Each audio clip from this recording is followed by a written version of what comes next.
Al-Imam Ali bin Abi Thalib alaihi salatu wassalam dalam khutbah tentang dalam menyifati orang-orang yang bertakwa atau khutbah Hammam.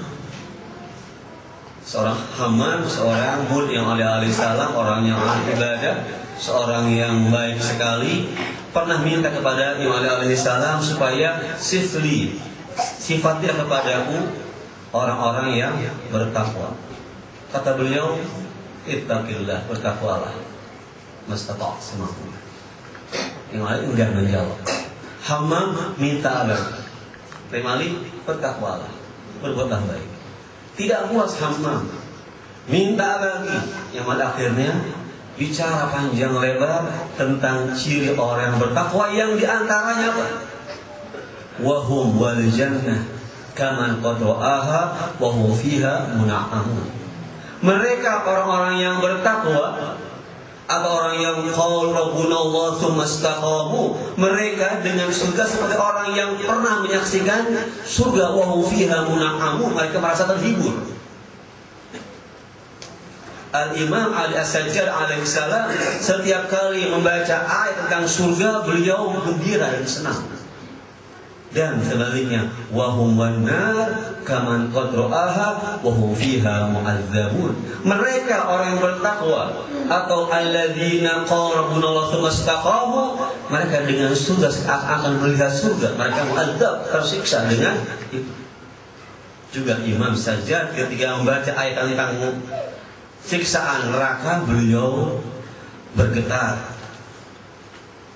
karena takutnya siksaan api neraka. Mereka orang-orang yang qala rabbuna Allah tsumma istaqamu, orang-orang yang berada pada sikap atau sirat mustaqim, itu mereka yakin bahwa dia bersama Allah Ta'ala.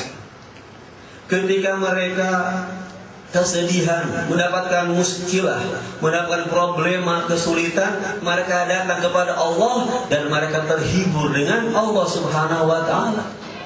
Rasulullah Shallallahu Alaihi Wasallam setiap kali lihat Bilal sebagai muadzin atau tukang azannya, beliau mengatakan, arihna ya Bilal, hiburilah aku wahai Bilal.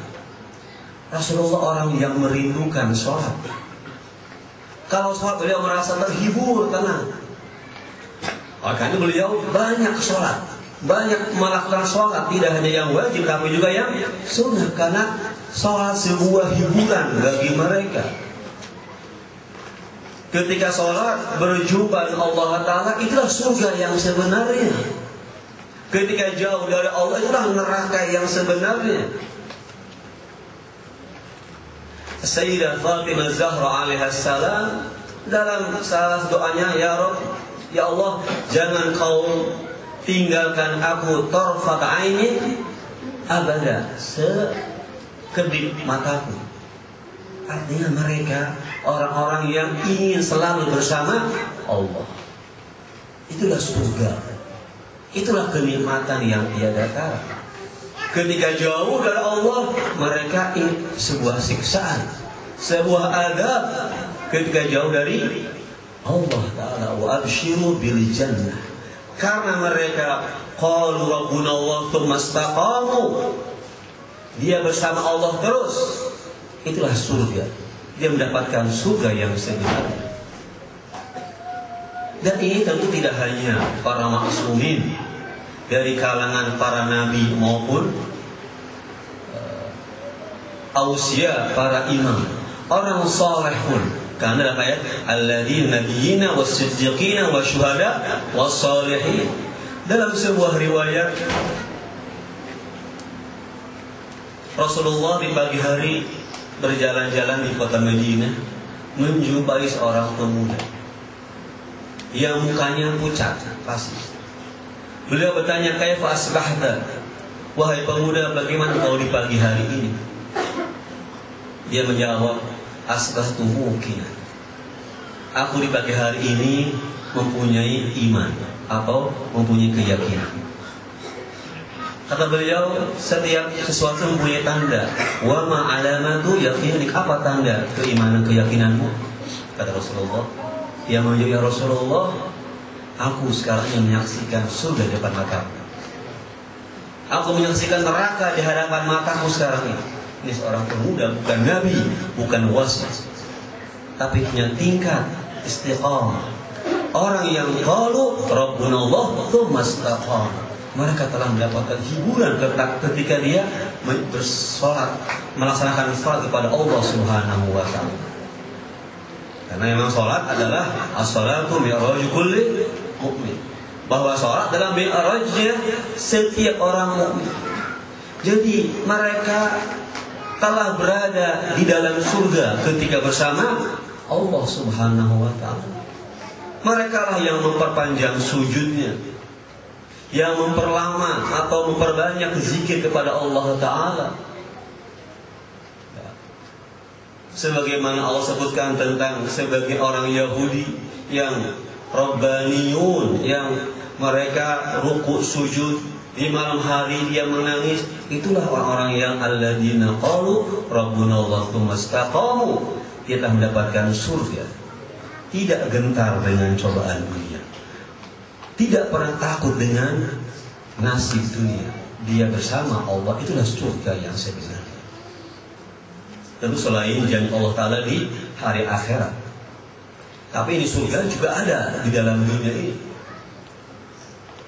Mereka gelisah, takut ketika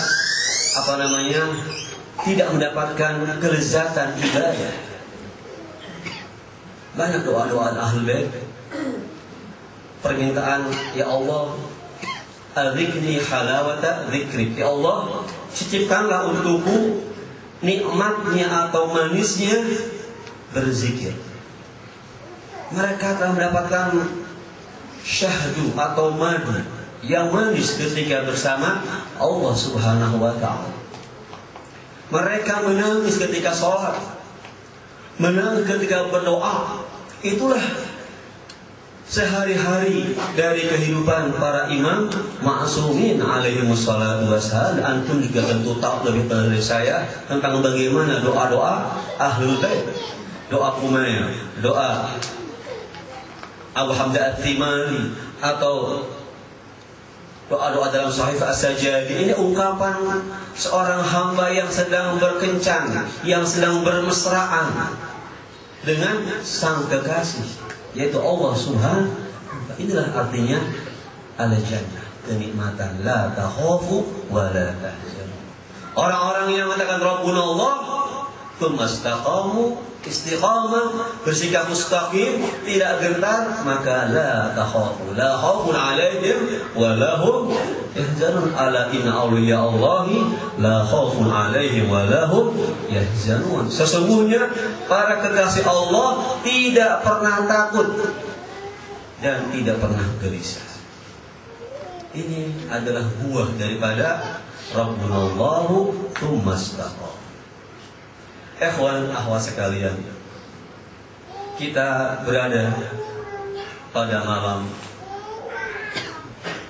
al-ikhtilaf, malam ke-9 atau malam ke-10. Al-Husain alaihi salatu wassalam beserta keluarga dan para sahabatnya adalah contoh orang-orang yang alladzina qalu Rabbunallah tsumma istaqamu, la takhafu wa la tahzanu, tidak pernah takut. Mereka lah contoh-contoh pada malam semacam ini. Pada malam-malam di Karbala, kita akan lihat bagaimana tidak saja Al-Husain sebagai as-siddiqin, seorang wasi, tapi juga asy-syuhada, para sahabat Al-Husain sebagai calon-calon syuhada, itu telah merasakan la khaufun 'alaihim wa lahum yahzanun. Mereka para ashabul Husain yang akan menjadi syuhada, mereka meninggalkan kampung halamannya karena kecintaan kepada Al-Husain alaihi salatu wassalam, karena keyakinan Allah sebagai Rabb, dan mereka istiqamah mereka mau meninggalkan dunia, meninggalkan kampung halamannya bersama Al-Husain dengan sebuah keyakinan bahwa akibat bergabung dengan Al-Husain apa resikonya adalah kematian. Kematian bukan hal yang menakutkan mereka.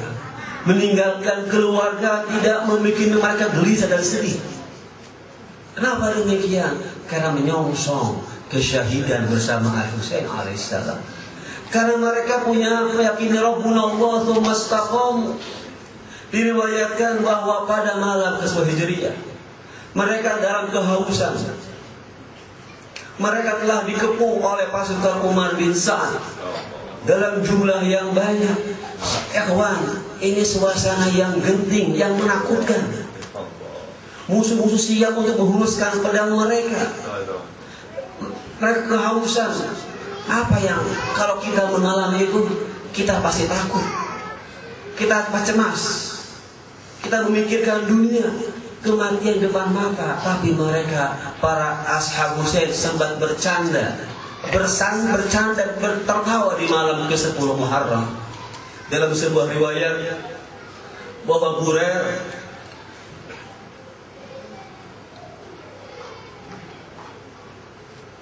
Burair seorang sahabat Al-Husain alaihissalam pernah bercanda kepada Abdurrahman Al-Ansari. Burair bercanda. Abdurrahman kata kepada Burair, "Ma hadhihi sa'at al-batil." Burair sempat bercanda, tertawa-tawa. Kata Burair, kata Abdurrahman, "Mengapa engkau tertawa? Ini musuh depan Anda sekalian. Musuh siap membunuh kalian. Kenapa Anda tertawa, wahai Burair?" Bayangkan bagaimana Burair tidak takut dengan kematian. Dia dalam kehausan sempat bercanda, berguyon dalam saat yang sangat genting sekali. Apa kata Burair? Kata Burair, "Kaumku telah mengetahui bahwa aku tidak menyukai bercanda, tapi aku sekarang bercanda karena aku telah menanti kedatangan Hurul Ain. Tidak lama lagi aku akan menjumpai Allah Subhanahu wa taala. Walau wadirtu annahum malu alaina as-sa'ah." Aku berharap mereka mengurus sekarang ini. Suasana genting, ikhwan akhwat sekalian. Tidak gentar, tidak takut, malah bercanda, menyongsong syahadah. Inilah Rabbuna Allah tsumma istaqamu la takhafu wa la tahzanu. Mati siap menyongsong mereka. Padahal musuh siap menyentuh leher, maka tidak takut, malah bercanda, bergurau dengan teman-teman. Ini puncak ketenangan yang luar biasa pada ashabul Husain alaihissalam.